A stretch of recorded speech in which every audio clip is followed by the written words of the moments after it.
بسم اللہ الرحمن الرحیم۔ السلام علیکم ناظرین، آپ دیکھ رہے ہیں میرا ڈیجیٹل چینل اسلام کی فتح۔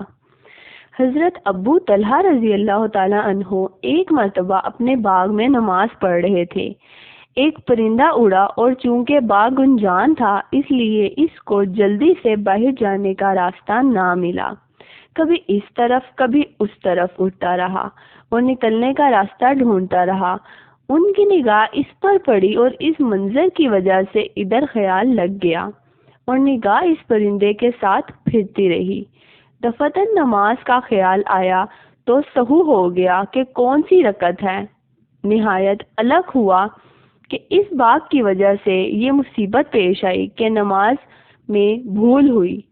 فوراً حضور صلی اللہ علیہ وسلم کی خدمت میں حاضر ہوئے اور پورا قصہ عرض کر کے درخواست کی کہ اس بات کی وجہ سے یہ مصیبت پیش آئی، اس لیے میں اس کو اللہ کے راستے میں دیتا ہوں، آپ جہاں دل چاہے اس کو صرف فرما دیجئے۔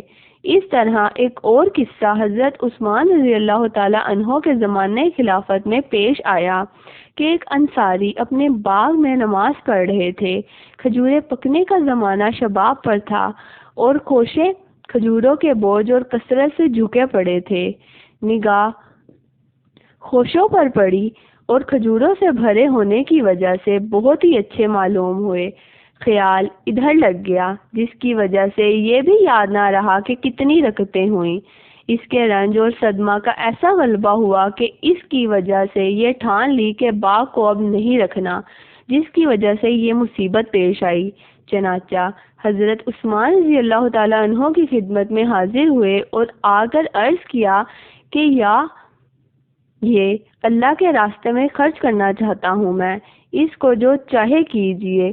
انہوں نے اس باغ کو 50,000 میں فروخت کر کے اس کی قیمت دینی کاموں میں خرچ فرما دی۔ یہ ایمان کی غیرت ہے کہ نماز جیسی اہم چیز میں خیال آ جانے سے 50,000 درہم کا باغ ایک دم صدقہ کر دیا۔ ہمارے شاہ ولی اللہ صاحب رحمت اللہ علیہ نے قول جمیل میں صوفیہ کی نسبت کی قسمیں تحریر فرماتے ہوئے اس کے متعلق تحریر فرمایا ہے کہ یہ نسبت ہے اللہ کی اطاعت کو ماں سوا پر مقدم رکھنا اور اس پر غیرت کرنا کہ ان حضرات کو اس پر غیرت آئی کہ اللہ کی اطاعت میں کسی دوسری چیز کی طرف توجہ کیوں ہوئی۔ ناظرین، آپ کو یہ واقعہ اچھا لگا تو اپنے دوست احباب کے ساتھ شیئر کریں اور کمنٹ میں بتائیں۔ جزاک اللہ۔